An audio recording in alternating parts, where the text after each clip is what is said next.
Stop. A prison guard locks the cell, heart racing. Who scares even hardened criminals? Today we count down the most feared women behind bars. These women committed chilling crimes that haunt U.S. prisons. It is a question that has been asked for decades now. Did Bexar County Hospital, which would later become University Hospital, respond appropriately to the suspicious pediatric deaths in the ICU? The last one's brutality will shock you. Christa Gail Pike. On January 12, 1995, a scream cut through the woods near the University of Tennessee.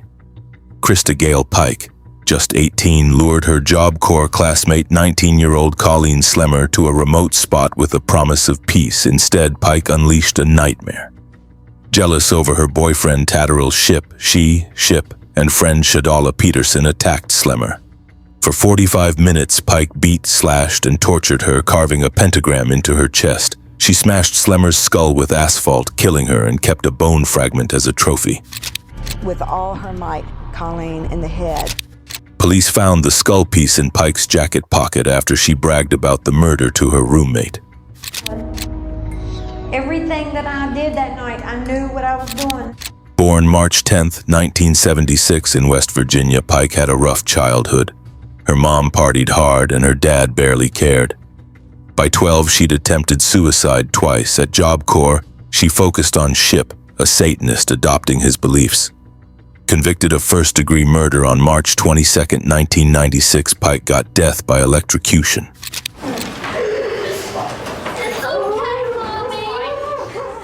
But then would have her attorneys file becoming the youngest woman on Tennessee's death row at 20. In prison, her violence didn't stop. On August 24, 2001, she nearly strangled inmate Patricia Jones with a shoelace. In 2004, Pike was convicted of attempted murder after attacking another inmate during a fire evacuation. Guards at Deborah K. Johnson Rehabilitation Center used special protocols to handle her, as she's attacked staff and terrorized others. Now 49, Pike spent over 25 years in solitary. And there's just so much more that I wanted to do with my life. Though a 2024 settlement gave her more privileges. If executed, she'd be Tennessee's first woman put to death in 200 years. Her name still chills those inside, but another woman's crimes shook a hospital to its core. Stay tuned for her terrifying story, Janine Jones. In 1981, the pediatric ward at Bexar County Hospital in San Antonio turned deadly. Janine Jones, a 31-year-old nurse, worked the 3 to 11 shift. Babies under her care stopped breathing or bled out, 10 times more likely to die than on other shifts.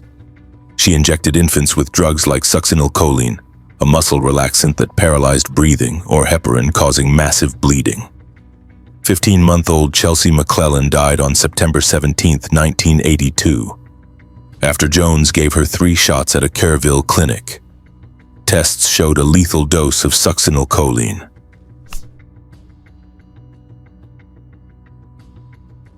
Was adopted into a chaotic family. She trained as a vocational nurse but was fired from Methodist Hospital for rudeness. At Bexar, she ignored orders, made errors, and craved attention, visiting clinics 30 times in 2 years for fake illnesses. Nurses called her shift the death shift.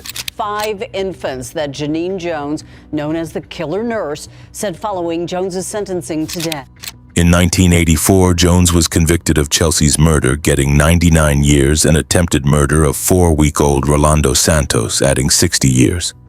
Prosecutors believe she killed up to 60 children between 1977 and 1982. God's most precious gift. Babies, defenseless, innocent. But missing hospital records hid evidence. In 1998, Jones confessed to a parole officer, "I really did kill those babies," later blaming voices in her head. New charges in 2017 for 11-month-old Joshua Sawyer's murder, who died from a Dilantin overdose on December 12, 1981, kept her in prison. Genene Jones, the pediatric nurse turned convicted baby killer, has pleaded guilty to another murder charge. She's the so-called angel of death, accused of killing. On January 16, 2020, she pleaded guilty, receiving life without parole until 2037 when she'll be 87. Now 75, Jones remains at Lane Murray Unit, her medical knowledge a twisted weapon. Her crimes broke trust in healthcare forever. A chilling cult murder comes next. Don't miss the horror that awaits. Susan Atkins. On August 9, 1969, a Los Angeles mansion became a bloodbath. Susan Atkins, a 21-year-old Manson family member, broke into actress Sharon Tate's home. Pregnant and pleading, Tate was stabbed 16 times, 4 by Atkins, who scrawled "pig" in blood on the door. The next night, Atkins helped murder Leno and Rosemary LaBianca, stabbing them with a bayonet. Born May 7, 1948 in San Gabriel, California, Atkins had a rough start. Her mother died young, her father drank heavily, and she ran away at 17. Meeting Charles Manson in 1967, she fell under his spell, joining his cult at his Spahn Ranch commune. During her 1970 trial, Atkins showed no remorse, laughing and singing in court. Convicted of 7 counts of first-degree murder and conspiracy on January 25, 1971, she got death. Later commuted to life in prison when California paused executions in 1972. Sure. I used to think that you came down off an acid trip after 12 hours. That's not true. Every time you take LSD, you... In prison, Atkins was a menace at the California Institution for Women. She plotted to kill other inmates and boasted about her crimes, unnerving guards with her wild loyalty to Manson. By 1990, she claimed to be a born-again Christian, but parole was denied 18 times. In 2008, doctors found brain cancer.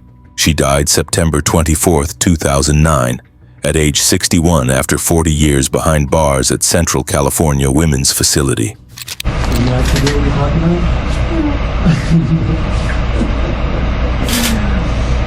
If I say the Lord is mine, I shall not. He makes me to lie down. Her chilling testimony, saying she felt no guilt for Tate's murder, haunted the nation. Atkins's role in one of America's most infamous killing sprees made her a prison terror, her Manson ties amplifying her threat. Next, a mother's unthinkable act shocks a small town. Keep watching for the betrayal. On May 19, 1983, a blood-soaked car rolled into a Springfield, Oregon hospital. Diane Downs, a 27-year-old mother, claimed a stranger shot her 3 kids, Cheryl, 7, Christy, 8, and Danny, 3, during a carjacking. Cheryl was dead, Christy had a stroke, and Danny was paralyzed. Police found Downs oddly calm, driving only 15 miles per hour to the hospital. Born August 7, 1955 in Phoenix, Arizona, Downs had a troubled past, marked by an abusive father and failed marriages. Obsessed with a married lover who didn't want kids, she saw her children as obstacles. The welfare of her kids, she was just emotionally flat and preoccupied with something else. Investigation revealed no carjacker. Christy, recovering, testified on March 23, 1984, that her mother fired the gun. Horrendous crimes took place along this stretch of Old Mohawk Road, east of Eugene. A 28-year-old woman and her 3 small children were brutally shot. Downs shot her kids to clear the way for her affair, convicted of murder, attempted murder, and assault on June 17, 1984. She got life plus 50 years at Oregon Women's Correctional Center. On July 11, 1987, Downs escaped for 10 days, hiding with a man before recapture. Transferred to Clinton Correctional Facility in New Jersey, she remained defiant, giving birth to a daughter in 1984 who was adopted. Now 70, Downs at Valley State Prison in California has been denied parole 3 times, last in December 2020. Her cold manipulation, smiling on TV while her kids fought for life, scared inmates. She wrote love letters to serial killers and flirted with guards, earning a reputation for cunning. Her escape and lies made her a prison wildcard, feared for her unpredictability. A mother's quiet killings unravel next. Stay tuned for a chilling family tragedy. Marybeth Tinning. In 1972, a quiet tragedy struck Schenectady, New York. Marybeth Tinning, a 29-year-old mother, lost her newborn daughter Jennifer to meningitis, just 8 days old. Born September 11, 1942, Tinning seemed cursed as 8 of her 9 children died over 13 years. Joseph Jr., 2, died of a seizure in 1972. Barbara, 5 months, succumbed to sudden infant death syndrome in 1973. Nathan, 3 months, passed from meningitis in 1975. The pattern continued with Mary, Timothy, Jonathan, and Michael, all under 2, dying between 1978 and 1985. Tinning's adopted daughter, Tammy Lynn, died at 5 months in 1985. Each time, Tinning played the grieving mother, gaining sympathy at funerals. Suspicion grew when hospital records showed no medical cause for most deaths. On February 4, 1986, police questioned Tinning after Tammy's death. She confessed to smothering 3 children with pillows, driven by a need for attention, though she later recanted. Convicted of second-degree murder for Tammy on July 17, 1987, Tinning got 20 years to life at Bedford Hills Correctional Facility. Exclusive, one of this area's most notorious killers goes before the state parole board again. I've learned tonight that child killer Marybeth Tinning of Schenectady has just been denied parole. Authorities suspect she killed all 8, but only Tammy's case had enough evidence. Tinning, now 82, was paroled in August 2018 after serving 31 years, despite denials in 6 parole hearings. Her calm demeanor and repeated accidents terrified prison staff, who saw her as a calculating figure hiding behind a motherly facade. Her ability to deceive for years made her a silent threat in prison. A shocking betrayal by a teenager unfolds next. Don't miss this twisted tale of friendship. If you're hooked on these chilling stories, hit that like button and drop a comment with your thoughts. Don't miss the rest, as these women's crimes are out of this world. Sheilia Eddy. The record will reflect that the defendant has entered a plea of guilty to the offense of murder in the first degree, the felony charged in count 3 of the indictment in this case. On July 6, 2012, a car pulled up to a Star City, West Virginia apartment at midnight. Shelia Eddy, 16, and her friend Rachel Schoaf picked up their best friend Skylar Neese for a late-night drive. They headed to a wooded spot in Brave, Pennsylvania, where they often smoked marijuana. But this time, Eddy and Schoaf had knives hidden, wrapped in towels.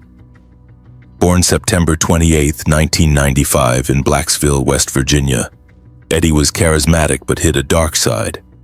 After her parents' divorce in 2000, she moved to Morgantown in 2010, attending University High School with Skylar. Tensions grew when Skylar saw Eddy and Schoaf in a romantic moment at a sleepover, causing friction. That night, as Skylar turned to grab a lighter, Eddy and Schoaf counted to 3 and stabbed her over 50 times. Skylar fought, cutting Schoaf's leg, but died in the woods. They covered her body with branches and left. Eddy helped Skylar's parents distribute missing person flyers, posting on Twitter, "Rest easy, Skylar. You'll always be my best friend," on March 10, 2013. But Schoaf confessed on January 3, 2013, and police found Skylar's blood in Eddy's car trunk. Arrested May 1, 2013, Eddy pleaded guilty to first-degree murder on January 24, 2014, getting life with parole eligibility after 15 years. Shelia Eddy, how do you plead to the offense of murder in the first degree, the felony charged in count 3 of the indictment in this case? Guilty. Now 29, she's at Lakin Correctional Center, where inmates call her a manipulative figure feared for her cold deception. Her next parole hearing is May 2028. Skylar's parents pushed for Skylar's Law, changing West Virginia's Amber Alert system. A grandmother's deadly secret comes next. Brace for a chilling tale of poison. Velma Barfield. Velma Barfield was convicted and sentenced to die in 1978 for the poisoning death of her boyfriend. She also admitted poisoning 3 other people, including her mother. In 1978, a small town in Lumberton, North Carolina, faced a grim mystery. Velma Barfield, a 45-year-old grandmother, seemed like a kind, church-going woman. Born October 29, 1932, in South Carolina, she had a tough childhood with an abusive father. By the 1970s, she was a caregiver, but her dark secret unraveled when her fiancé, Stuart Taylor, 66, died on February 3, 1978. An autopsy revealed arsenic in his system. Police dug deeper and found 4 others: her mother Lillian, 54, in 1974, 2 husbands, Thomas Burke, 42, in 1971, and Jennings Barfield, 52, in 1977, and an elderly woman, Margie Bullard, 82, in 1976, all poisoned with arsenic-laced food. Barfield used rat poison bought at a local store to kill quietly while playing the devoted nurse. Arrested in March 1978, she confessed to the murders, claiming she poisoned them to hide her theft of their money for prescription pills. Convicted of first-degree murder for Taylor's death on December 2, 1978, she got a death sentence. At Central Prison in Raleigh, Barfield's calm demeanor scared inmates. She knitted quietly but had a history of manipulation, once forging checks as a teenager. She became the first woman executed by lethal injection in the United States on November 2, 1984, at age 52 after 6 years on death row. Living in prison every day is a struggle, even at its best. And I know that without him and his strength that has sustained me, I couldn't have made it even thus far. Her case drew attention, with over 5,000 letters sent to Governor Jim Hunt pleading for clemency, but her execution went ahead.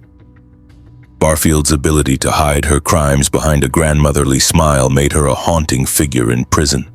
A highway predator's brutal spree is up next. Get ready for a shocking story.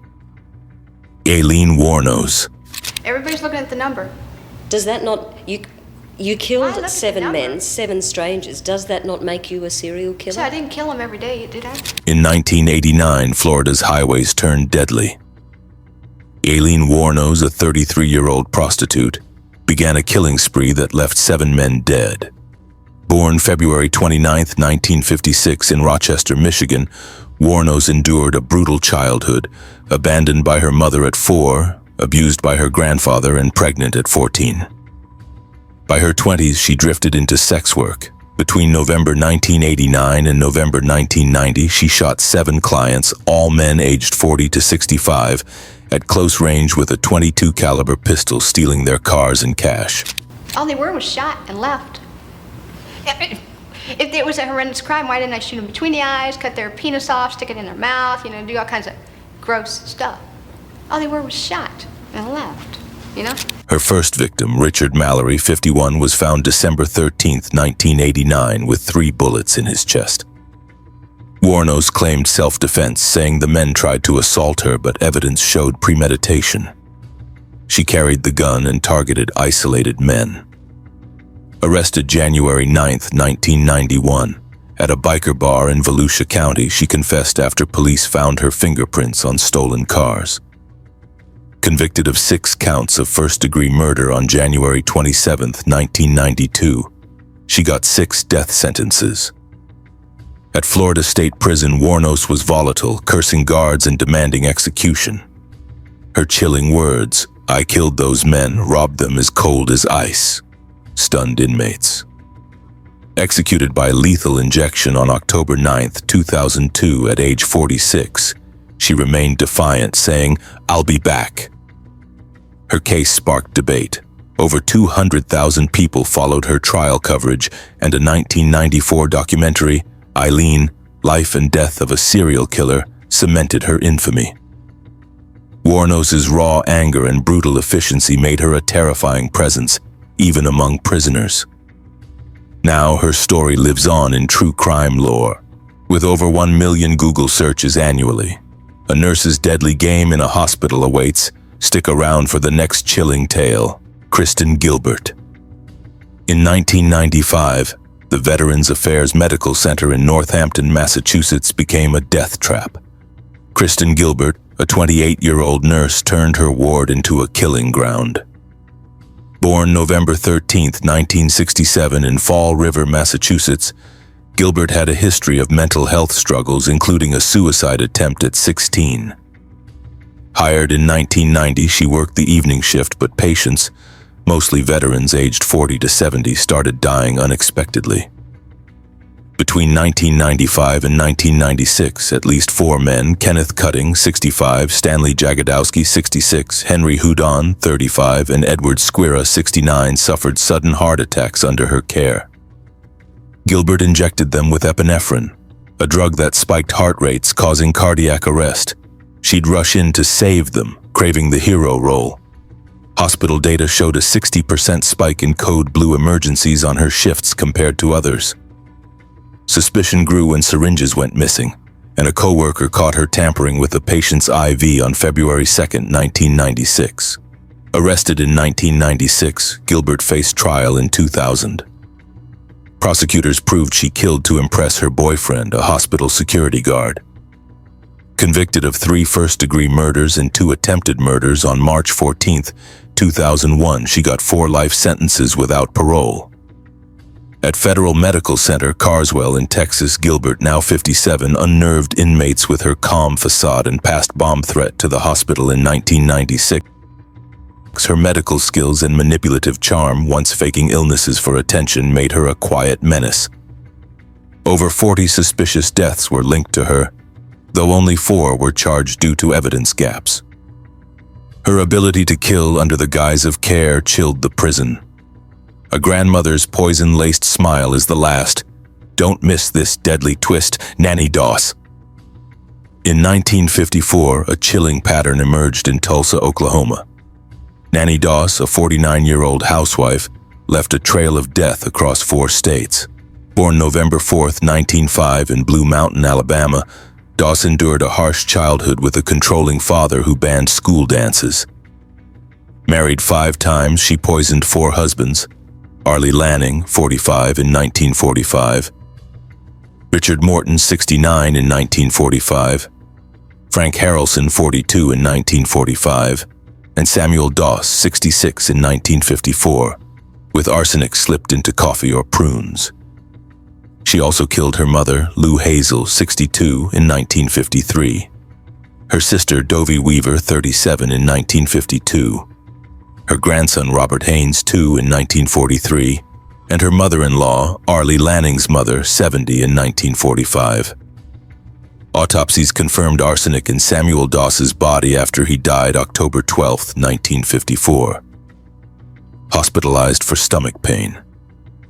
Police traced her to 10 suspicious deaths, with 11 total victims, including 2 of her daughters from 1927 to 1939. Arrested November 26, 1954, Doss giggled during questioning, earning the nickname Giggling Granny. She confessed to poisoning for insurance money, often under $5,000, or to escape boring marriages. Convicted of Samuel's murder on May 17, 1955, she received life in prison at Oklahoma State Penitentiary. As death row wasn't an option for women then, Doss, who baked pies and read romance novels, scared inmates with her cheerful demeanor, hiding a cold-blooded streak. She died of leukemia on June 2, 1965, at age 59 after 10 years behind bars. Her case shocked the nation, with over 10,000 newspaper articles covering her trial. Doss's ability to kill loved ones while smiling made her a haunting figure in prison history. We've reached the end of these chilling stories. If you found this video gripping, like and subscribe for more thrilling content. Comment your thoughts below and stay safe.